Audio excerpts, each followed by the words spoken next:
Welcome to the second edition of Life's a Pitch TV. I'm Mark Murphy, and we're on YouTube and also on podcast. Join us every week for some big-name ITFC guests to discuss all the latest news on the Super Blues. We couldn't do it without our sponsors, so let's shout out to our sponsors. Green King, DPS Tech, All About Hearing, Forward Floors, Come Hither Design, the Hudson Group, Sound 4 Pro Audio, and Venue 16, everybody.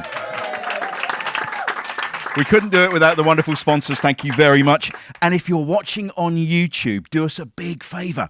Can you subscribe to the channel and like it? Because it will help us to keep the channel going. Lots of people have been watching the show, but not subscribing. So if you can subscribe and like, that would be absolutely fantastic. Let me introduce you to the rest of the team. As always, with me is ex-England and Ipswich skipper Terry Butcher's here. How are you, Butch?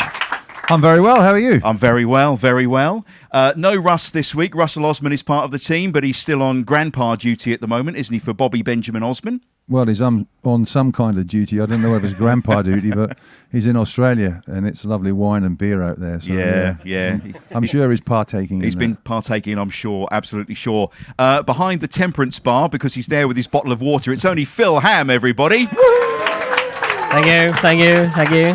Good evening. Good to see you. What a great response to the first episode we've had.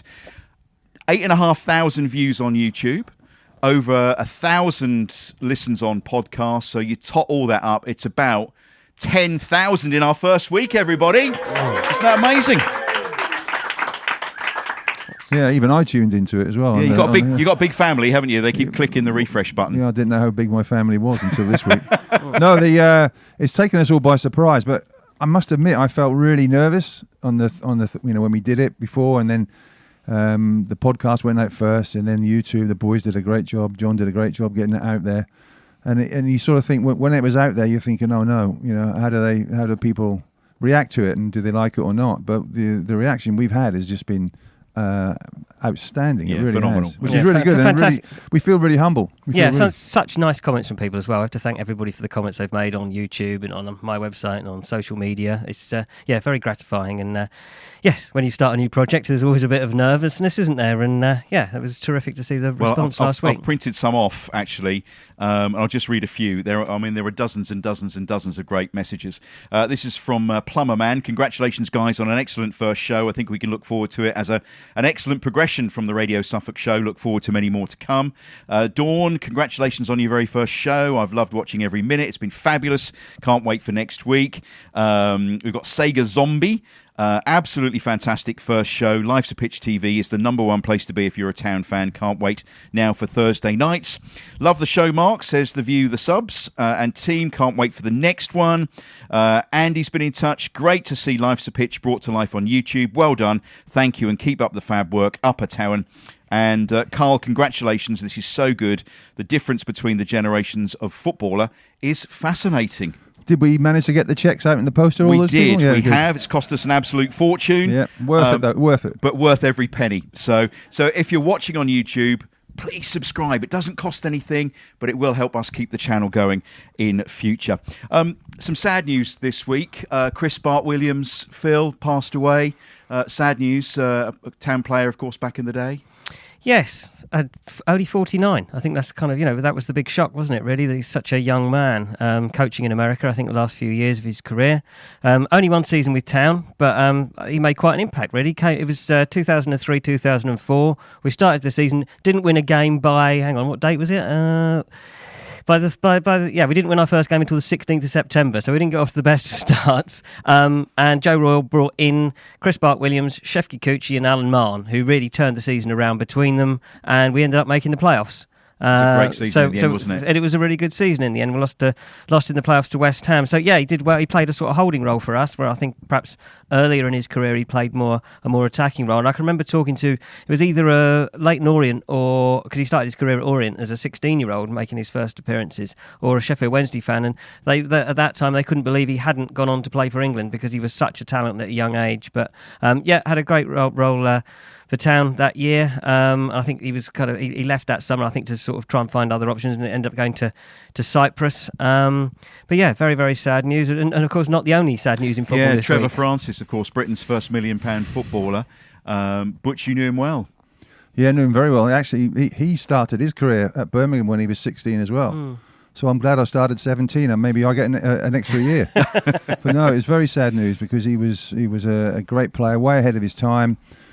Great to have as a target man. I played alongside him for England and for Rangers. We played in the World Cup in '82, and incidentally, in that team of '82, the start of the game against France, Paul Mariner played alongside him up front, and we've lost both of them. And Ray Wilkins in midfield. So we've lost 3 absolute legends. So yeah, I'm just wondering who's next. Sort of thing. Well, it was such a big thing when he went for £1 million. I mean, some people watching and listening now will think, "Oh, what, £1 million?"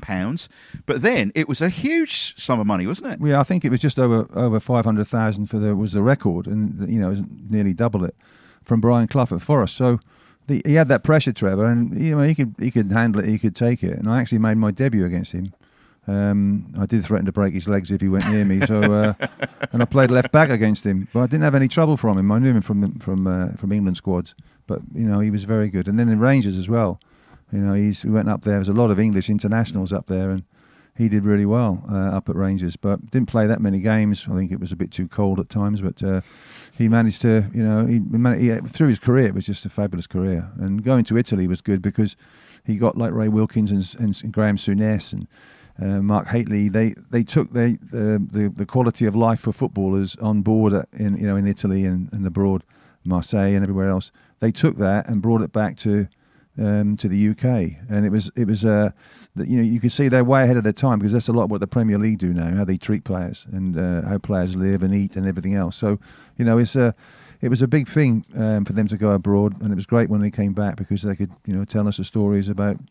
Well, actually, he said to me, I think Trevor told me some nice Italian wine that I could buy, so that was quite good. Okay. Yeah, Useful. Yeah, it was brilliant. What do you think about the Saudis buying up players now?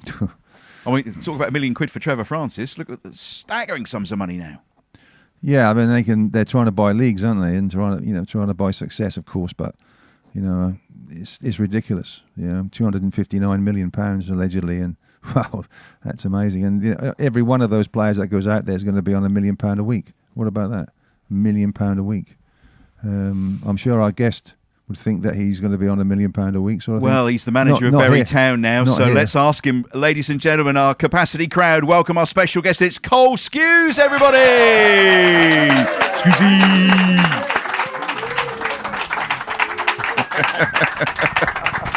Cole Skuse.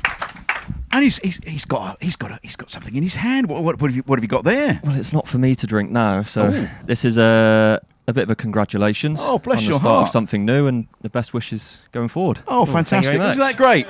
Isn't that great? Fantastic.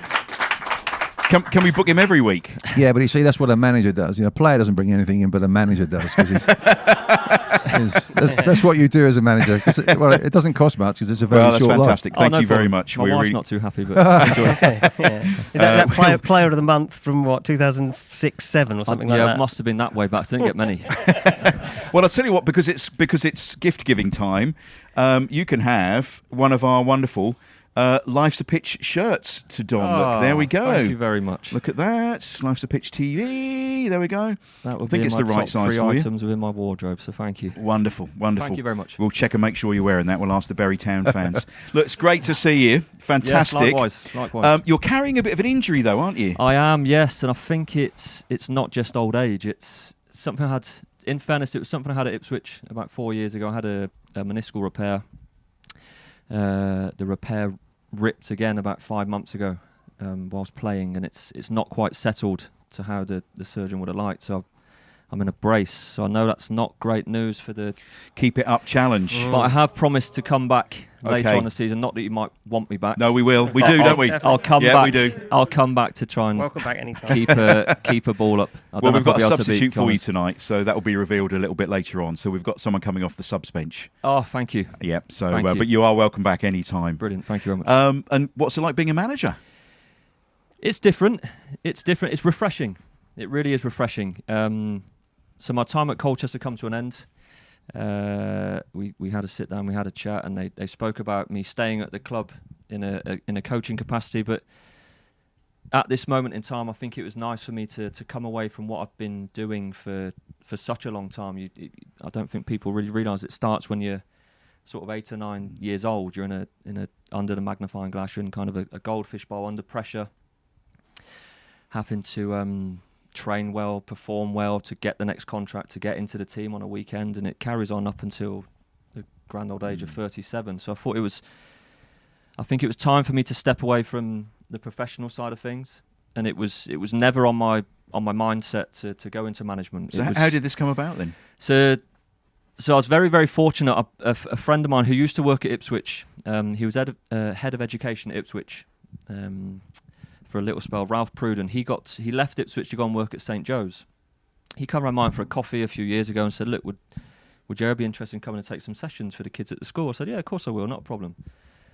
That obviously got taken one way. He's now taken that as, well, you're coming in to work at St. Joe's. I was like, not a problem. So I've become assistant head of football at St. Joe's College, which I absolutely love, and I owe them an awful lot for giving me an insight into the transition after football. He left his position. I then become head football coach at St. Joe's, and going back to your original question, we played against Colford School, which Alan Lee is.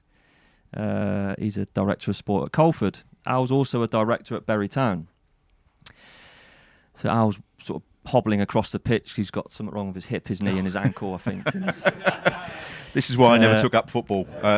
So he's coming across the pitch. We're both sort of waddling to each other, and so he's shouting, "Skuse, how you doing?" I said, I'm doing really well, Al. He said, "What are your thoughts for next year?" I said, "I think if Colchester's..." This is before I found out what was happening at Colchester. I said, "Well, look, if my time at Colchester comes to an end, I think I'll be done. I'm happy. I'm at ease with my decision. I think I'll retire." He's like, "Well, would you not want to come and play for us?" I said, "No, again, with the utmost respect, I think my time's done. I'm done." He said, "Well, come and think about managing." I'm like, again, that's not on my forward thinking. And it's sort of, I don't know what it was, but something stuck. Mm-hmm. So we finished the game. We finished the game. I went home, spoke to my wife. And I know this is going on. I won't swear. I won't give you the exacts. Don't worry. I won't give you the exacts. I won't give you the exacts. But she, in essence, said if it's going to get you out of the house on a Saturday and sort of stop you being a whatever around the house on a Saturday, then have a little think about it. And it does fit into family life, and it was really important for me, Dave. The sacrifice that people alongside you go through throughout your career, it's huge. So that started way back. My mum and dad, they sacrificed an awful lot to get me to sessions the other side of Bristol and take me to every game. And then as soon as you find your partner and you get married, they take on an awful lot, not just following up and down the country, but when you come home and you've not had such a good day at training or in a game, they take an awful lot. And then when you have kids, again, you're away from them for large chunks of the week. So like I said, I think I was at ease with my decision to retire, so I thought that would free up a lot more time to be at home with the kids. But I think it's within you. You still need that little bit of something. It's such a routine for you, isn't it? It is Training, very much so. Saturdays. Butch, you must have felt this, towards the latter part of your career. You were player manager, weren't you, combining both? Yeah, I did. But honestly, Cole, you could have just said, "I met Alan Lee and he gave me the job." That was about it. Well, I'm trying to I can only apologise for giving the long version, but I'm trying to stretch my moments. No, it was very good. It was very good. No, it's a good story. No, don't let him put you off. It's a great story. I was nearly falling asleep. Sorry, here, pal. Sorry. I can only apologise. I won't be coming back for them keep-ups now. No, you are. Can I take that back as well? No, you're not having that back. We're keeping that. But what is it like, though, because football you love, absolutely love, and you must know the bones start to hurt, the injuries start to last a little bit longer, the recovery's not so good. Yeah. What does that feel like when it's coming to the end of your career? So do you know what? Other than this, which has obviously played a part, it has played a part, physically, I felt really good. And it's nice when you get younger players coming up to you and saying, like, how are you doing it? How are you prolonging yourself? How are you still look like you play till you're whatever age. But like I said, going through all of that for many moons, I was mentally ready to stop, I think. It wasn't so much, if I didn't have this and I felt physically fine, I think I would have considered, but mentally I think I was ready to stop. And then like when you said stepping into Bury and it's such a refreshing environment. There's some great people there. I think you know yourself as a player. Yeah, I knew. You know, I was looking forward to the last whistle more than the first whistle because I just wanted the game finished and get out of the way because you're knackered. And I think you put yourself through a lot. You put your family through a lot as well. And when I did retire from football and then now retired sort of thing from management, the family are well pleased because they don't have to look at our results on a Saturday. They don't have to have a miserable weekend if we're lost and all that. It isn't just us. It isn't the husband and wife, his immediate family. It's other people and friends as well. So, you know, but he's entering a different world and I wish him good luck. There's lots of things will be put in his way.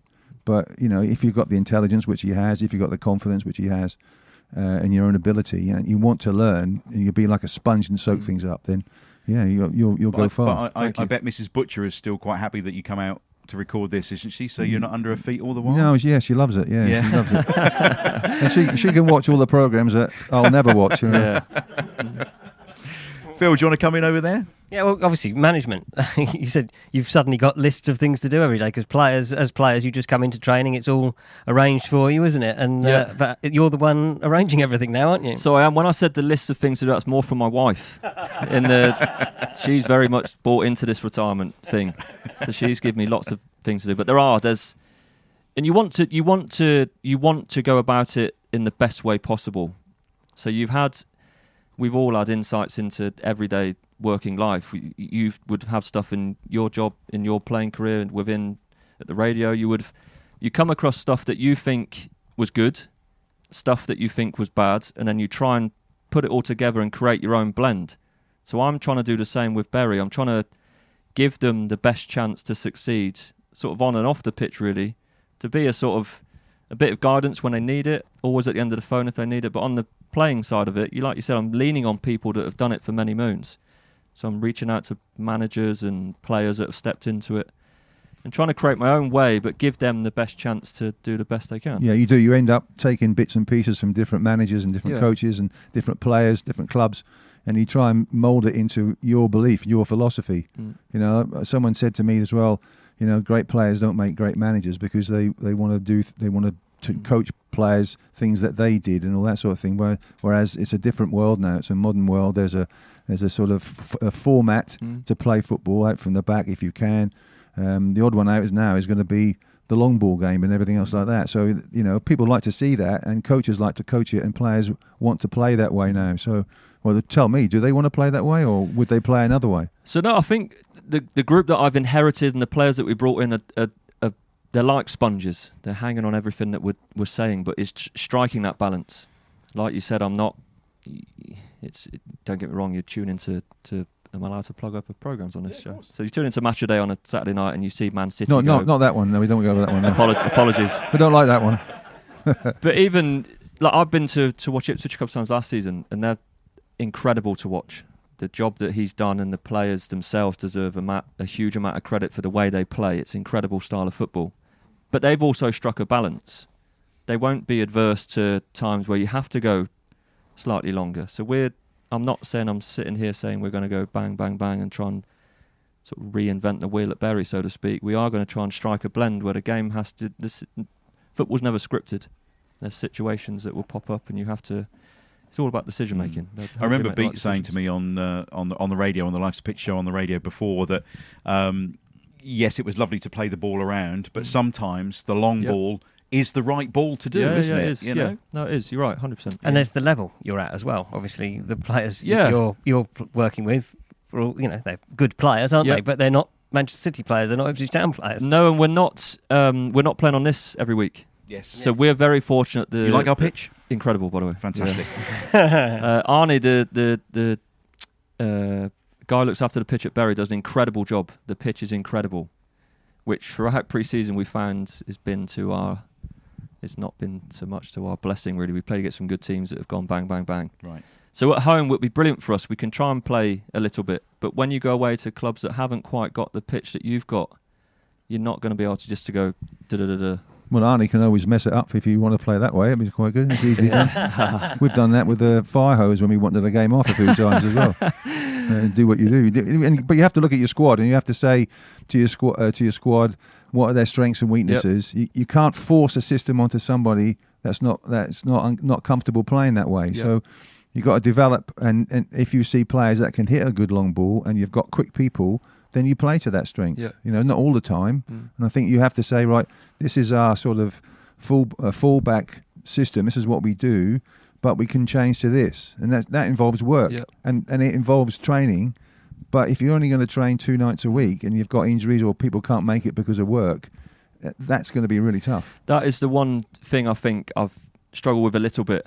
Your time with them, your contact time with the players is minimised. So how long do you do? Do you have 5 hours with them, 6 hours in the training? So session? again, it'd be Tuesday evening, which would be a couple of hours. Thursday evening, a couple of hours, and then you're into the game. So myself, Paul Musgrove, and Mark Jolland, the coaches. You've also got Ben Mayhew, the goalkeeping coach, and the guys that surround us. We're touching base all the time.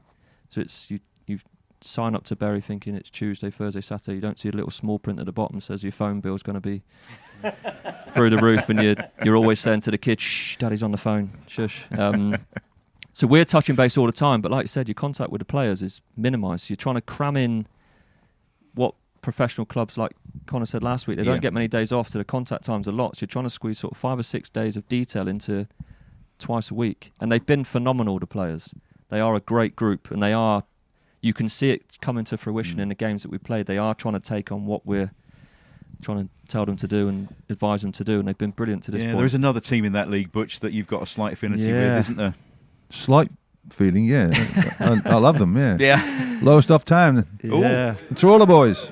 Yeah, and we played Bury There's a little twice. ripple of applause there from the crowd. Yeah. Only a little one, good. Couple of Bury North Suffolk Town? people in. Hey, go on. Lowest off town. More West Suffolk is in than. Sorry. Butch is right. giving you all that look. Yeah, sorry. Okay. You're fair game now, I tell you now. Sorry, Butch. But yeah, we play obviously. Yeah, I don't know what the fixtures are, but I'll try and be there. Yeah, that'd be brilliant. if we're not doing this. Local derby. on the road, but yeah. Local I'll bring derby. yourself on the road. Yeah. Life's a pitch TV. Yeah, On the well, road. we are contemplating. I think one of the possibilities to come and do the show at Bury Town one night. Yeah, that'd be brilliant. So, We'd love to we've have got you. the capacity to do that. No, fantastic. Let's talk about Ipswich Town Yes. because you mentioned how they're playing at the moment. We watched them, Phil, didn't we, at the Colchester ground the other night. Anybody else there for the friendly? Yeah. Yeah, we were Sticking very your hand up doesn't work. You have to make a noise. They played really well. They looked like the Premier League team, didn't they? They did. I thought we looked very, very good. I think Kieran McKenna have been very pleased with the performance against Luton. A side going into the Premier League, but a team that's been at the top of the Championship, which is where we would hope to be this year. So, I think there's a lot of heartening things out of the game. The result was 1-1, but it's a pre-season friendly. There was a penalty towards the end, which was a bit ropey, really. Should have been a foul on George Edmondson before that. But yeah, it was a lot of positives to take out. I thought one of the positive things was that we played really well in the first half, and then we made 8 changes at half time.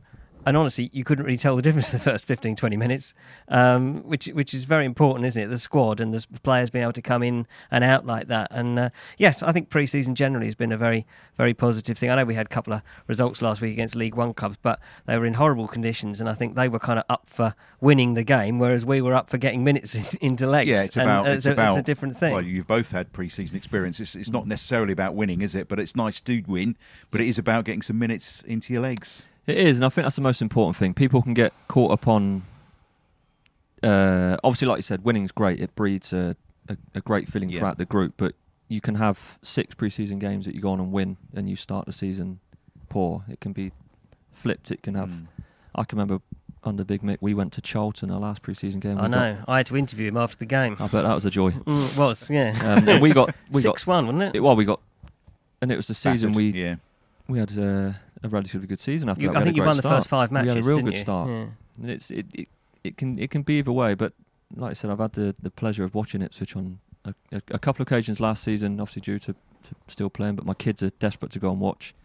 And we actually host a couple of the under-23s at the house, and we get an insight from them, and they're coming home with a buzz every day. They train with the first team, and it's everybody says the setup is just top incredible. notch. Yeah, incredible. So I've had I speak to a lot of people still at the club. I've been to the training ground a few times. My little daughter, she trains on a Friday night at the training ground, so there's people still hanging around, and you can just sense it. Even when you first turn into a training ground, they've got a lovely new security hut now, not like the one we had when I was there, and it's just a real buzz. And that, again, credit to not only Kieran on the pitch and the players on the pitch, but off the pitch. People like Mark Ashton and people that are within the club, real good people, have created an incredible environment off the pitch. Because Marcus Evans did put a lot of money into the club, Yes, didn't he, to keep it going? And, he did a good deal when he got rid of the club. But his pockets, it seemed at times, just weren't quite deep enough. And a lot of the facilities were being run down, weren't they? And money was spent, what there was in the end, on the first team. Very different now, isn't it? It is. And like I said, you go to the training ground and it just looks, not getting ahead of ourselves. I'm not a betting man, but I really do fancy them to go bang, bang. And it's got it in place, the infrastructure. You look at the new pitch, you look at the little bits that have been done at the stadium, the training ground's just so well kept. And you've got the people within that to drive those standards, and really good people that have been at the club for a long, long time.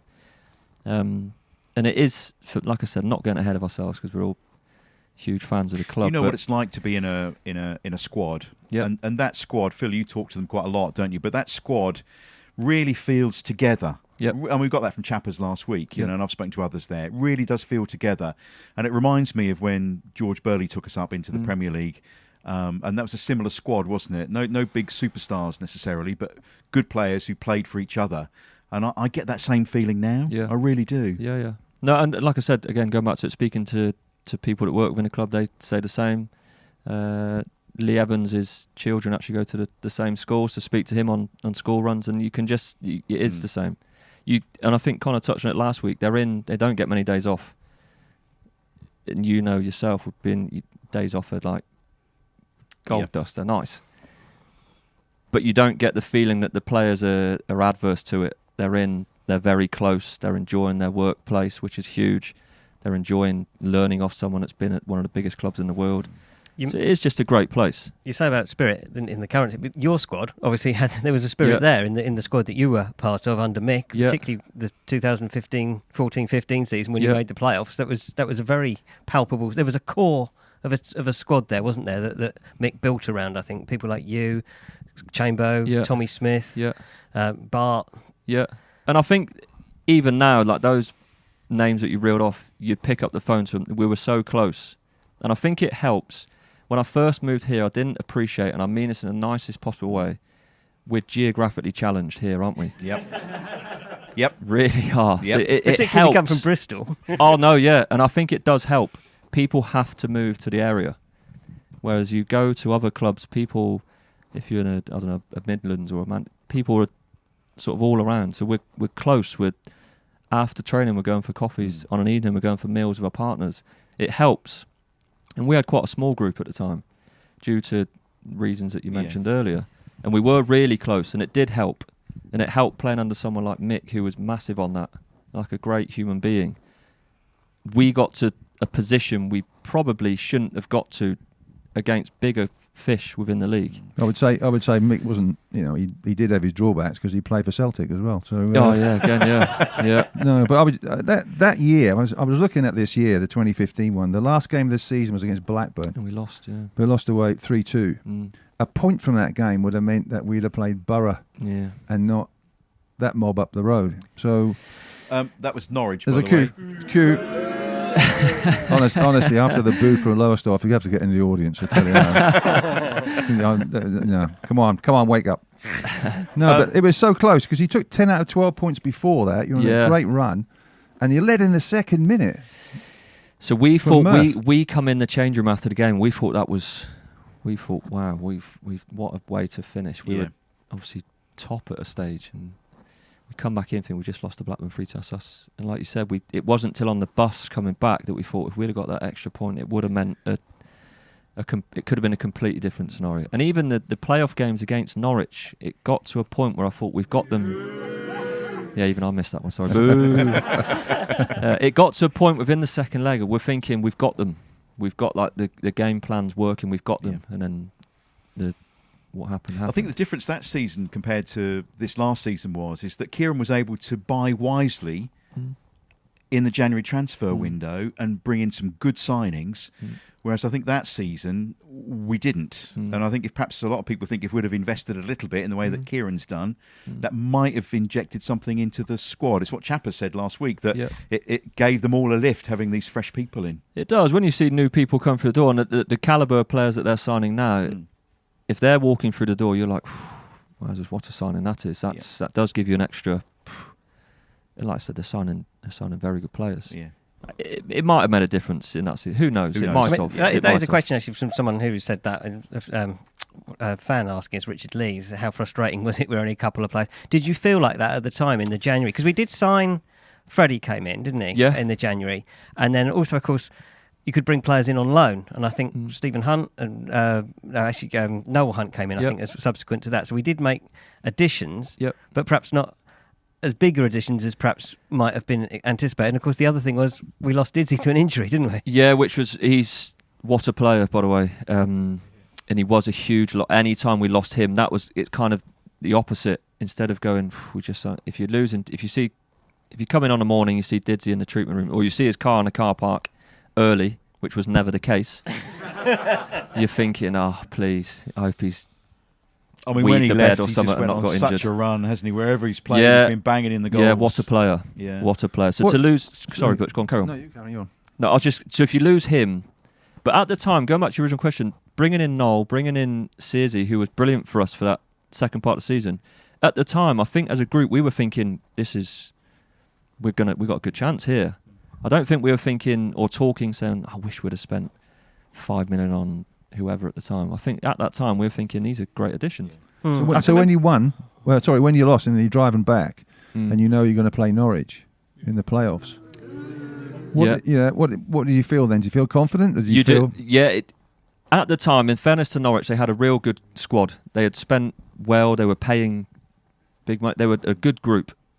But the 2 games throughout the season, we're thinking we've done well.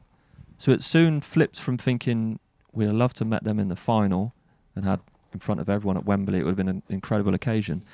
You soon then flip to thinking, right, we've got to play these, and straight away I think the manager's up and down the bus saying like giving us little bits, and you soon flip into that mentality of what I'd love to, which I never had the chance to do when I was at the club, to batter them, which we didn't do.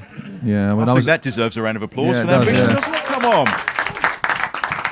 I mean, the players do feel that, don't they? Because as you say, you all live round here. You know, yeah, you do. Every opportunity we get, we're saying, beat Norwich. No, of course you do, and it was the same in Bristol. The Bristol derby was huge. Being a Bristol City fan, but it's always whenever you play Bristol Rovers, albeit they were leagues below us. But going school drop off, you'd a mum you've never spoke to before or a dad you've never spoke to before. Please beat Norwich. It's the way. It's the way. I think even my wife talks to me more in that week. Well, my brother doesn't follow football at all, but he knew who you were at the school gate, and I think he bent your ear on a couple of occasions. Yes, he about did. football. Yes, he did. Lovely guy. Yes, he did. Yes, so hopefully, fingers crossed, we will beat the Budgies. I think hopefully this year. Yeah. 6 easy points. I think. Phil, do you want to come in there? Yeah, the point you were making about feeling at the time that that the squad had been strengthened. I can remember Mick talking about in press conferences about the what's the Manchester City? What's the player at Manchester City they brought in when they were winning the championship one year, and they brought a player in, and Rodney Marsh, the Rodney Marsh syndrome, I think he called it. They brought Rodney Marsh in to kind of improve the side, and it changed the balance of the team, and they didn't end up winning the league. And I think Mick felt that if he was making too many changes, that it would lose that chemistry that got you in the position that you'd got into. Yeah, potentially. Like, he was in a position where he would have known best. He knew the group. You always had to go and shake the gaffer's hand in the morning, and it wasn't a few years down the line I said, Gaffer, why do you do that? And he said, well, first and foremost, it's nice to greet your players when they come into the building, but it's also to gauge sort of your well-being. Nowadays, you go onto an iPad in the morning, you say how much hours sleep you had, how many times your little one was up, how many times what you done in the afternoon after training. Whereas back then, it was with his naked eye, he could say, well, you're not right. So he knew the group well enough to pass judgment on that. Whether he thought bringing in 2 or 3 more would have unsettled that group. He was in the position to make judgment on that. And which managers have you taken bits from that you're going to take to Bury Town? So he would be a huge one. I know. Yep. I bump into a lot of people throughout the town. Obviously, me and my family are very much settled in town, so we're even in the shops. There'll be a lot of people that would say they didn't appreciate the way he played or how he went about his business. But for me, you've met him a lot of times, Butch. As a human being, what an incredible guy. Well, I didn't think much of him as at Celtic, like I said before. I used to try and kick him, and I think he knew that as well. But no, he was under pressure in terms of lack of finance and who to buy and everything else like that. He was shopping in a marketplace that was lower than what he really wanted to, much lower. So, he was always struggling in that respect. And I think we talked about it off air, but he was pragmatic. And you look at the squad and you say, well, there's only, we can't play beautiful, free-flowing football. We haven't got really those type of players, and particularly with David McGoldrick out injured as well for a lot of the time, they couldn't do that. So you then had to try and play to his strength. And with Murph up front, the strength was bang up to him, hold it up, lay it off, bang, and get across and score. That was generally the case. I know when he left the club, a lot of fans were glad to see the back of him, but in the club there was a lot of upset, and people were really sad to see him go, weren't they? Yeah, there was, because like I said, football's one thing, and we all want to do our best when we're involved in any club. But then there's also like a human nature side of things. It's, as a human being, an incredible guy. He'd always pick up the phone to check on the well-being of your families and how you're doing, and he'd touch base after games. So for me, that goes a long, long way, and I think any former player you have sat in this seat would say the same. For me, as a manager, I can only thank him enough. He obviously brought me to the club. I really enjoyed my football under him. We had some success in terms of reaching the playoffs. So I really, going back to your original question of who would I take, I'll take a lot from him, because he is just an incredible guy. And like I said, there's mixed feelings on him, which I can appreciate. Everyone's entitled to that, but just a real good guy. And what we had at the time, like you said, Butch, in terms of resources, I think he done a fantastic job. Yeah, well, give Mick a round of applause, because he's. What about the other managers? Yeah, what about Paul Hurst, Paul Lambert, and Paul Cook? The Pauls. Next. No, I'll tell you what. We've got some questions from our socials, which touch on a little bit of that. Yep, no problem. So we'll come to those in a moment or two. I'm only joking there. But I think well. No, you're not. No, you're not. I think what it is time for our Keep It Up challenge, don't you think, everybody? Our Keep It Up challenge. Now, last week, Chappers was here, and he went into our performance zone over there, and you can see our Keep It Up challenge board there. Connor Chaplin, 52 Keep It Ups in 35 seconds. So that was pretty good going, wasn't it? Really good. And I mean this in the nicest way, Connor, I thought what a player, by the way, what a player, like an unbelievable player. He is. I thought he would be there till the end of the show. I did. I think he did as well, actually. He was disappointed, very disappointed. He was, No, great player. But of course, you're carrying an injury. I am, yes. I'm interested to see who this signing is. Yeah, so what we did before we went on air today was Terry and I drew lots, didn't we? To see who was going to do the Keep It Up challenge. Yep. And Phil Ham won. So apparently Phil, so. would you like to put your microphone down? I haven't played since come and get your September or something. Just before, I've is got my name well. being attached to this? No. Yeah. Absolutely not. Again. No. Do your best, Phil. Because you're coming back later in the season. I haven't warmed up or anything. It's okay. Don't worry. Nor had Connor last week. Yeah. Come and get your ball. Come on, encourage. I think you need some encouragement. The Keep Out. Look at those legs. Look at that. Look. There we are. And what we do have, courtesy of our friends from Come Hither Design, our sponsors, we do have the Acme Thunderer, which I'm reliably informed, Dan, is very loud, isn't it? Very loud. So Terry, you're going to do the timing for us? Yes, I will. Okay. And audience capacity crowd, you're going to do the counting, aren't you? So Phil, on the whistle, you have 60 seconds. Okay. Oh, dear. All the excuses. Come on, we'll be taken off air at this rate. Come on. Are you ready then? On the whistle, 60 seconds. You've only got one go at this. Don't forget to count very loud. Here we go. 1, 2, 3, 4, 5, 6. Oh, Six great and effort, into Phil. the crowd. I'm a bit out of practice. 6 and into the crowd. We will put that score up there because at the moment you're in second place. Well, yeah. It's not going to last, is it? Second place. I think that was great. That was a in great sport. that was Well in done, 4 Phil. seconds. 4 seconds that was. Oh, well played, Phil. Thanks to that. Well played. We've got some questions from our socials for you, Cole. Yep. What do you think of the chairman at Bury Town? This comes from someone called Russell Ward. The chairman of Bury Town. The chairman of Bury Town. Oh, what a great guy. No, he is genuinely, like I spoke about earlier, the stuff they do off the field for the club is incredible. The amount of volunteers and stuff they have at a football club that do it for nothing. It's really is something, because there's loads. It's quite humbling, isn't it, when you see all that? It really is. Yeah. It really is. And he generates a lot of that. So he is not just saying it to hopefully prolong my managerial career at Bury. Well done, Russell. Thanks, there we Russell. go. Doing a great job. No, he is a great guy. Great guy. Farmer Piles has been in touch. Toughest opponent faced while at Town. While at Town. Toughest opponent faced. Yeah, so Joey Barton was Okay. tough. I think he obviously gets a lot of publicity for the way he is on the pitch, but in terms of his footballing ability, he's a lot better than not a lot better than I thought. But coming away from the game, you think, yeah, what a very, very good player, and the way he went about his business in terms of unsettling people, I thought he was Was he probably the most annoying player you played against? I'm trying to Verbally? say that in a nice way. No, I thought he was good. But again, Legally. playing against someone like we played against Jack Grealish, he gave me a tough. Who would have been your afternoon. day, Butch? Who were the ones that you went up against? The strikers. Well, everyone gave me a hard time, but generally it was the small, quick ones. Right. Really small. I remember playing against Forest in the last game of the season. I think it was 82, and Stevie Hodge making his debut, but he wasn't a centre forward. He was a wide left player, and he played centre forward. And I thought, I says, well, have a happy days here. I'm going to kick him and keep it up with him. That's for sure. I couldn't get near him. And honestly, he couldn't get his movement and his touch and everything else like that. Of course, he went on to own Maradona's shirt, but that's another story. A lucky boy. Yeah. Yes. Yeah. Yeah. We don't mention Maradona in your presence normally, do we? Well, that's twice now, but no.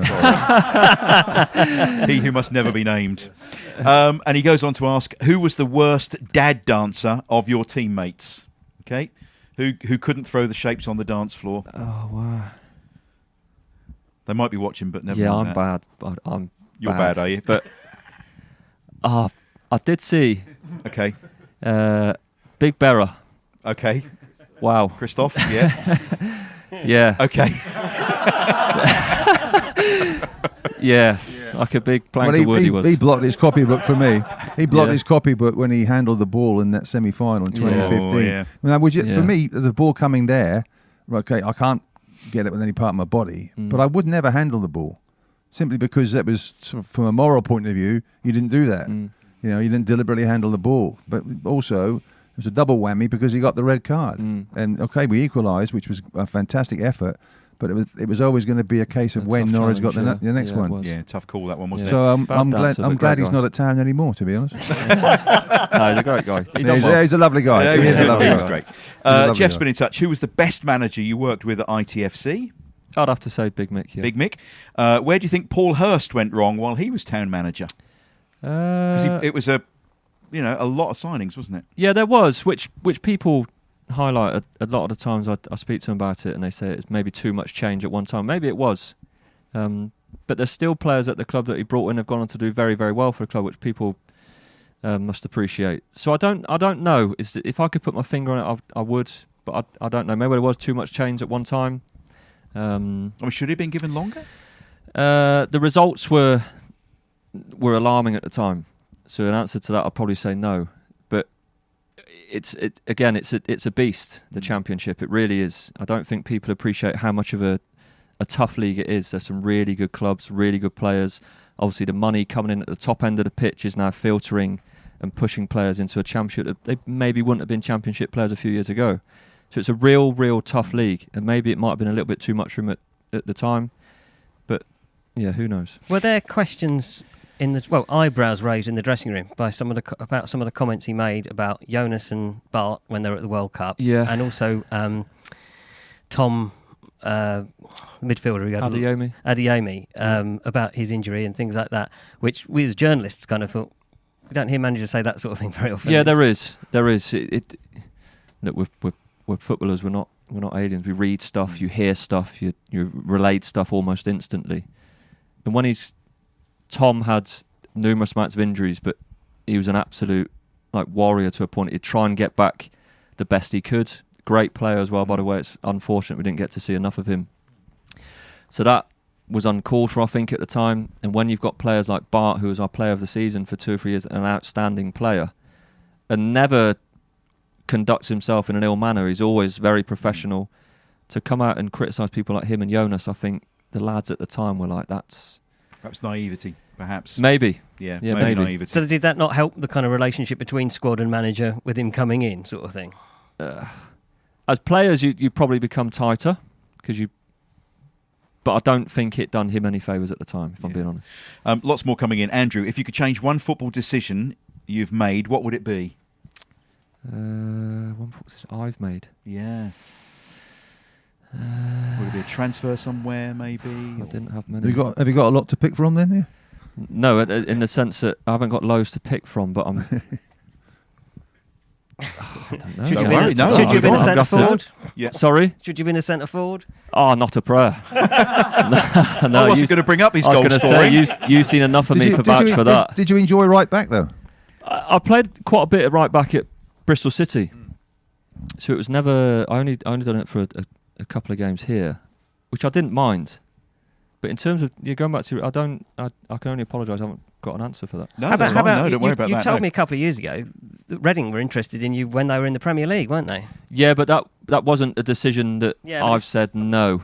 It got to a club, and the club at the time said, Bristol City said, no, he's not for sale. So. But that's sort of more of a regret on someone else's decision. But what might have been sort of... Yeah, we'll go with that then. Yeah. Thanks, Phil. Hello from your friends at Blue Monday, the podcast. Hi, guys. Cole Skuse features in our top 10 Ipswich Town signings of the last 10 years. Who would he rate as Town's best signing during his time at Portman Road? So who were you most excited about when they came in? Yeah, I think I spoke about him earlier when McGoldrick... Yeah. So he signed. I don't know if his was made just before mine or just... I can't remember, but when I was at Bristol City, we played against Ipswich towards the tail end of the season prior, and you could see in the game then you'd look at him and think he looked a bit scruffy, didn't he? In the nicest possible way he did. His socks were rolled down. He sometimes trained and played with laces undone. And you'd half look and think, when he played, it was just...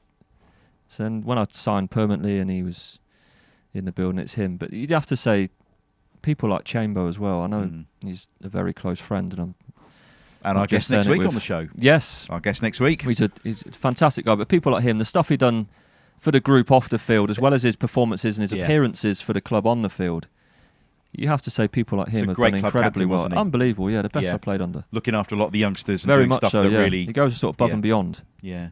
So, a question from Chris Peachy then. When is he going to sign for Bury Town? Going back to I'm going to have to get on the chairman's... He'd blow us out of the water for his money he want. Couldn't afford him. No, I couldn't afford him. Surely you could have a word. Yeah. No, I couldn't afford him. Joshua's been in touch. Have you heard of Brian in Melton? The answer is yes. Yes. Thanks very much.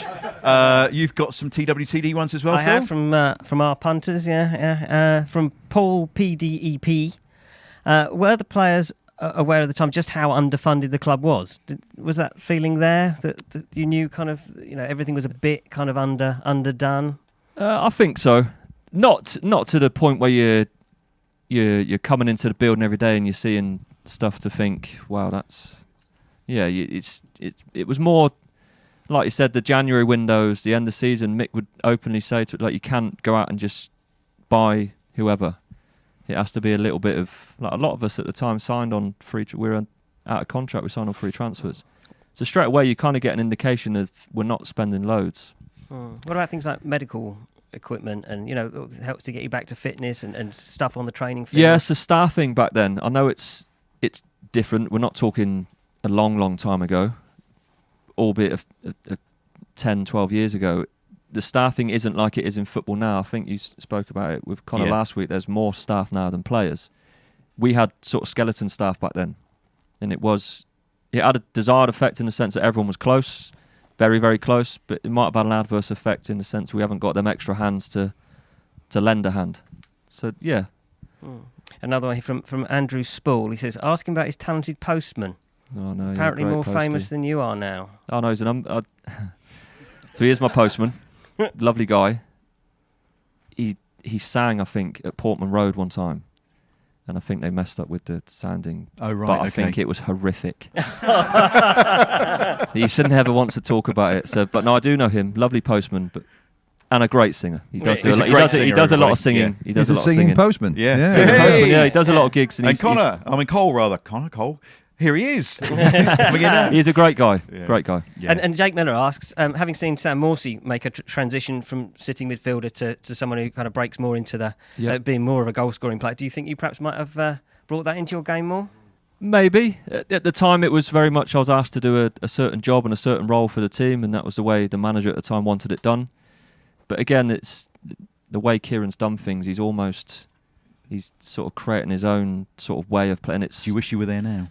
It would be incredible now, the way he is as a person, the way he comes out after games and the way he speaks. He's very open and honest, and on the sidelines he's just so calm and composed. And the way they play, it's a joy to watch. And going back to your original point, someone like Sam Morsey's been unbelievable for them, the way he's evolved. And do you think if under Kieran McKenna you'd have become a free-scoring midfield player? Because again, you couldn't actually say you were free-scoring. Again, no. Here we go. 307 games for Bristol City, here we go. 9 goals. 278 games for Ipswich, 2 goals. Yeah. 75 games for Colchester, 1 goal. Yeah. Yeah, but they were all exceptional, weren't they, everybody? Yeah. They were all exceptional. So key moments. It works out at 55 games per goal. Yeah, I think you've done me shy on a few appearances then. I'm not doing myself a favour. Yeah, you have, yeah. But a lot more appearances. Yeah, so no, I never was. As a boy, everyone plays up front when you're under 9s, under 10s, and you get 50-odd goals a season. But I was very open and honest. When it wasn't as if I signed for Ipswich from Bristol City off the back of scoring 20, 25 goals a season or 15 goals. It's never been me. I've always been asked to do certain roles, whether play right back, a few games at left back, play as a sitter, play centre back. I've never had that license, which is not a cop out from me, but I've never had that free reign to go and do that. The thing about your career as well is it was remarkable, really, because of the service you gave. But when you first came, it's 43 league games, 40 the next season, 39, 40, 39. You know, you're always there, and any manager that's worth its weight in gold, because you turn up even if you've got slight knocks, but you play. Yeah. You give everything for the club, and I think that's what the fans really appreciate. Yeah, they like the other players, but absolutely. And the goal against Cardiff was Cardiff, wasn't it? Yeah. That does stick in people's memories. But if you can only score 1 goal or a handful of goals, then that's worth it, isn't it?